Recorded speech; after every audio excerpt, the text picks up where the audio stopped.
Good morning, everybody. It's your favorite aspiring revolutionary here, a wandering author, reminding you that we are all the authors of our own lives. As always, my message remains the same. Spend less, live more, earn your freedom with frugality. Today we are in the Potawatomi Woods in northern Illinois. This land used to belong to some of my ancestors. No, that was a very insensitive joke. This is former native land, but I am heading south. We were in southern Wisconsin this morning. We're luckily getting some of these videos done a little earlier than usual, or than we have been.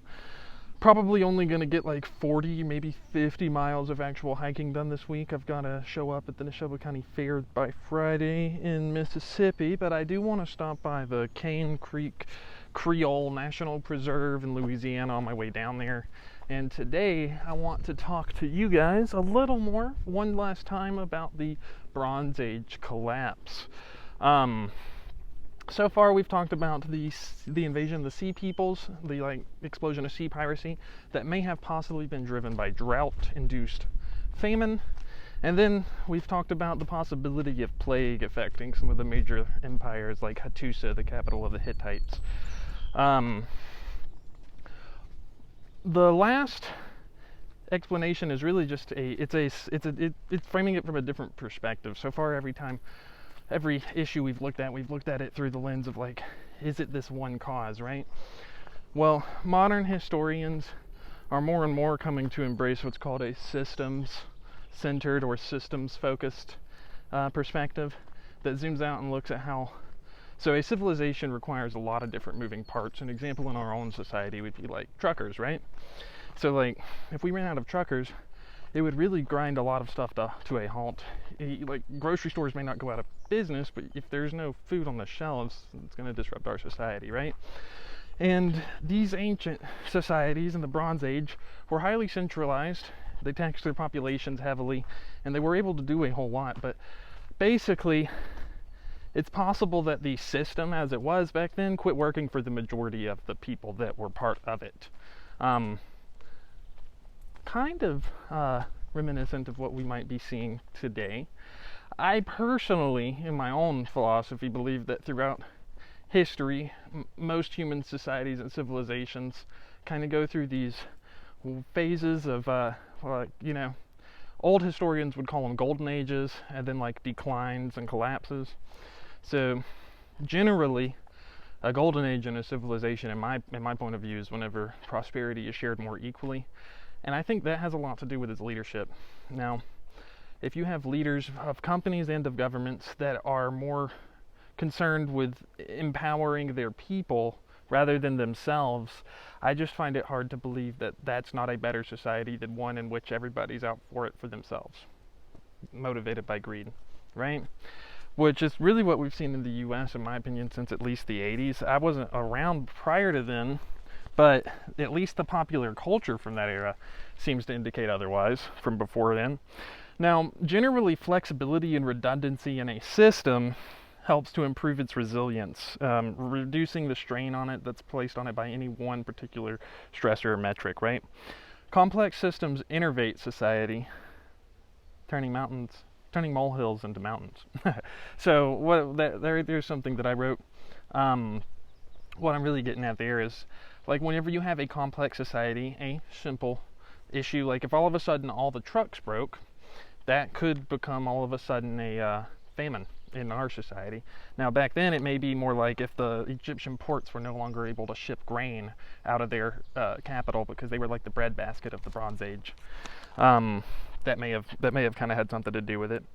And then in any society, too little food or too much disease, if the population is put under too much stress, law and order will break down. There's a lot of other eras, not just then, that's happened. It can cause the population to subvert law and order, accomplish what outside invaders can't, and break a population's will to support its leadership.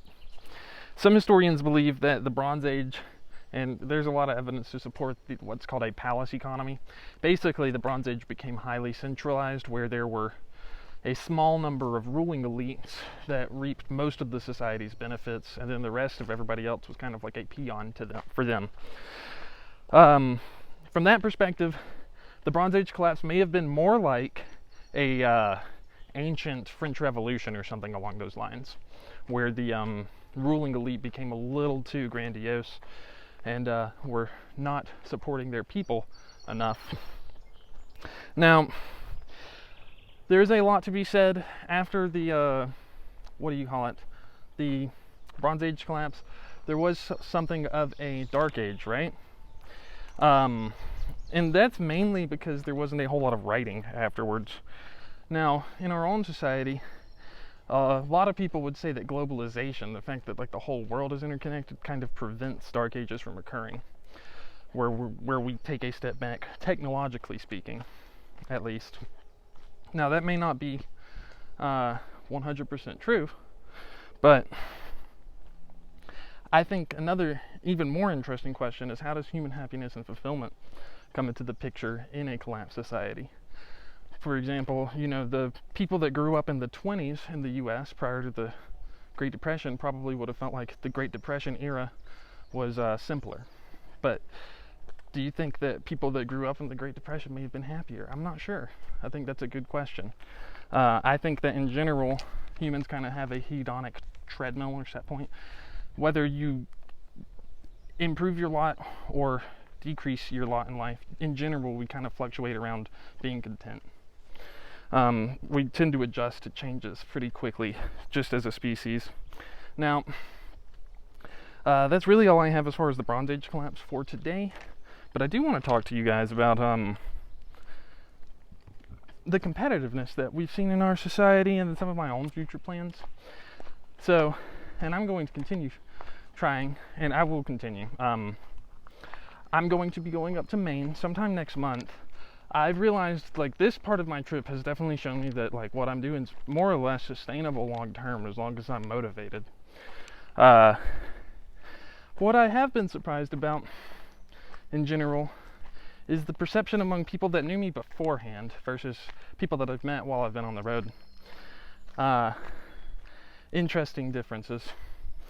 I definitely think that everybody should always try to be supportive of one another, and that's why I try to be so forcefully positive all the time. Now, long term speaking, I do think that I want to buy some land at some point. I'm really thinking in Bankhead National Forest, because it is legitimately one of the prettiest areas that I've ever been in.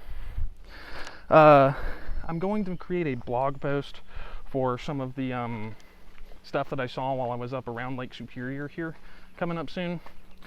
And I want to talk about hockey stick success, which is something that comes straight from the doors. So, a hockey stick is shaped where like it's basically flat, and then all of a sudden it goes straight up.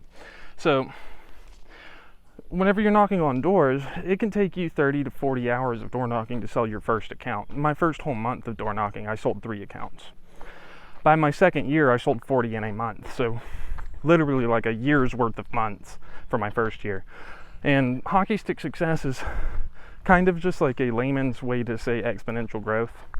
In most things, door knocking and anything else in life in general, your success is not going to be linear. It's not going to be 1 + 1 + 1. You're going to see very little progress at first, and then you're going to have to keep digging, and you're just going to have to keep pushing harder than anybody else is willing to push. And then whenever you do start to see some success, it typically builds on itself.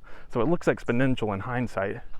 And that is something that we talked about frequently while knocking on doors to keep you motivated if you weren't having the kind of luck that you would like to have. Now, when I started all of this traveling, the main thing for me, I wanted to find somewhere that I felt comfortable living, and I believe I have found that. But 2, I did not leave my door knocking career because of good circumstances. Leaving that took me from making a whole lot of money, which is what our society uses to measure success, to making nothing, and then having what felt like very little control over my life anymore. I don't feel that way anymore.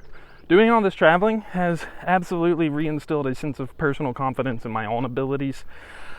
I've also noticed that from my peers to my family, people see me differently, and they should. I see myself differently now, although I've been the same person this entire time.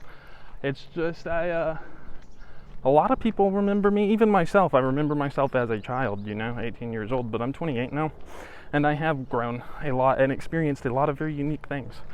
And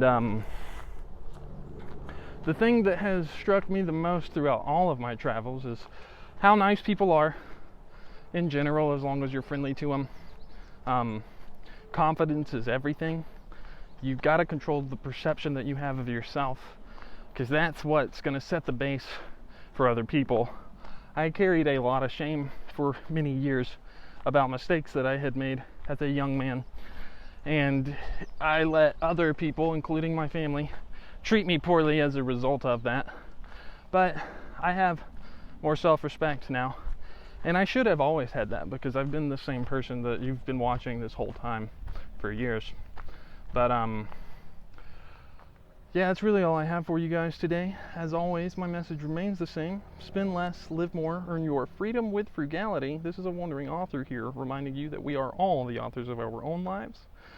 What are you guys doing in order to inspire, uplift, and empower your local communities today? Because this world isn't changing unless we all do our part.